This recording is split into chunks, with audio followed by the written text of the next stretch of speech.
Hello everyone. Once you open Rhino, let's go together and go to the course folder and select under the file homework. Select the first file 1-09 and open it. Once you open it, you can probably only see the perspective view. Double click on the tag and then bring out 4 different views. So this project will teach you commands such as move, rotate, and scale. And also, it would teach you about the snap down below. At this moment, I think we should at least select the end. But we'll see if we need any other to be selected later. So let's check and see if they meet perfectly. Looks like this corner is meeting perfectly, and zoom in. Looks like this corner is not meeting perfectly, which means number 5 is just a little bit slanted from the right angle. Move this one away. Okay, select number 5 and click on rotate. Yeah, there's a button called rotate, which is sort of down below. Click on rotate and put your mouse over at that corner. It looks like it snapped perfectly to the end. So this will show you a rotation orbit. And zoom to the other end and click on the other end and then bring it to the perfect snapping. Okay, so this is good. And also check on the other view. Yeah, if you wish, you could bring out a different display mode. Maybe green. And orbit. Click on orbit so that we're looking at a better angle. Okay, so number 5 is already put in place and we used the rotate. And look at the number 4. So number 4 is, where is this number 4? Looks like this is number 4 over here, the orange color. So this one obviously need to be rotate, and then we'll see which corner is easier. So I select number 4 and I click on move. First I put this into place and then I rotate. So snap on the corner, okay, and I would put at this corner here and then I rotate. Click on rotate and use the same corner as the beginning and snap to the other corner and then rotate. It's sort of a snap to the end, but it's not the correct size. It's just a little bit bigger. So let's snap to there anyway and check.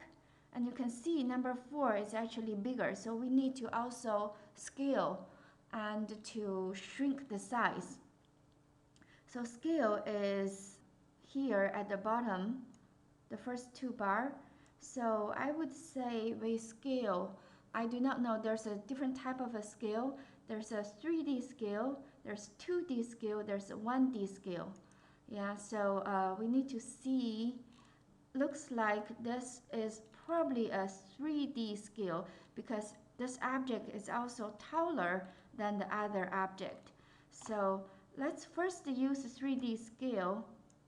If it doesn't work perfectly because it may not be the same proportion in terms of the x and y and z, so which means it may not do if you just do a unified 3D scale. So let's select the object and also always check on your command line which says select object to scale. Okay, click on the object. Select object to scale, press enter when done. We already select the object, so we press enter on our keyboard. Then we need to select the origin point, which should be here. And the other corner, by the way, I'm switching between views. I can select from one view and sort of drag my mouse into a different view. Now I'm at my front view. So instead, of course, you could use different way of scale. For example, you could scale. This is also, hold on, let's just make sure that we select the 3D scale. We could, scale on the top view or a different view. So let's say we just accidentally drag. And the reason that I'm coming to the front view to scale is because I think it's easier to snap. As you can see, I can easily snap one corner to the other corner, while on the top view, we could try as well. Click on 3D scale, and if I scale from this corner to the other corner, looks like it would also work. Yeah, so make sure it's really scaled to the other corner. Okay, so this looks perfect. However, you could sometimes, let's say the X is 90%, the Y is 50%, and the Z is 30% of the original size, which could happen. So in that case, you could not use 3D scale, rather you have to do 2D scale and repeat another 2D scale. Because 3D scale will scale all 3 dimensions, X and Y and Z, together and at the same proportion. Our next task, I would do number 6. So I would select number 6, do the same. First, move the object to the right place, and looks like this is another rotation. So the object is still selected. Click on rotate and go to the corner to be sure. There's might be a little bit mistake on the other object because there's one more line. So to be sure, you really need to zoom in to check on the corner, and then the other corner, and then rotate. Okay, this seems to be perfect meeting over there. However, check on the other view.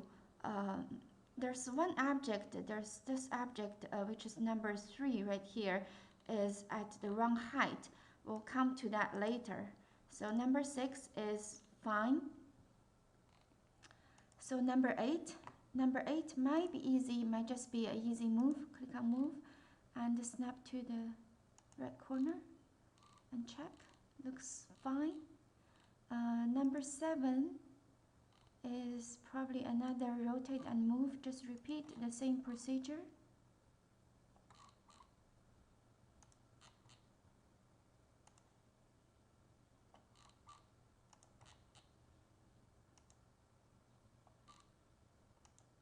Number 7 looks fine, but it's a little bit smaller.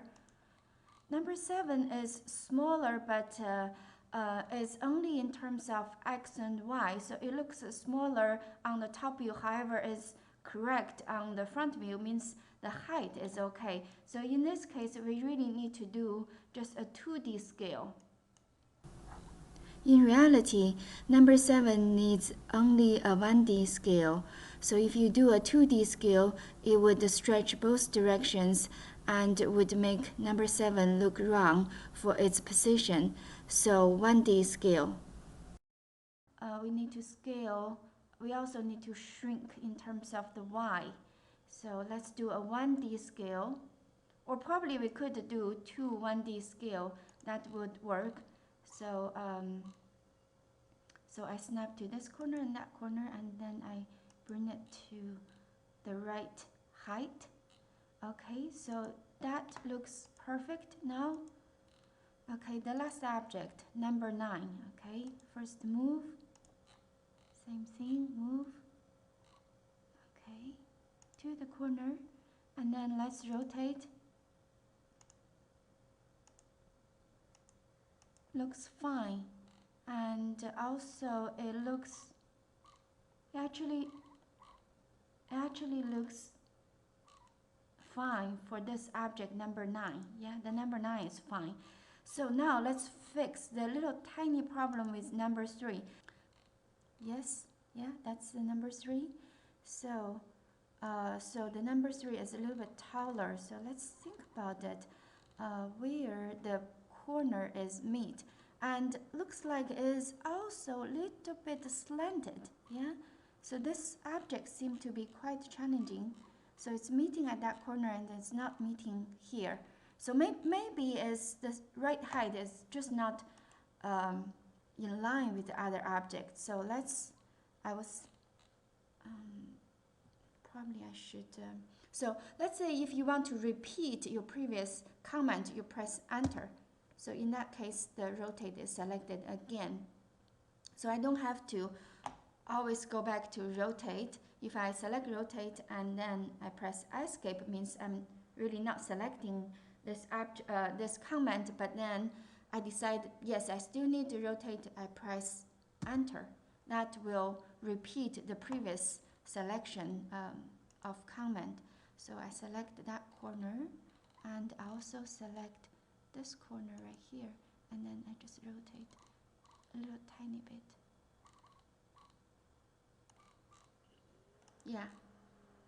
Yeah, it's pretty good. Okay, so this exercise is finished.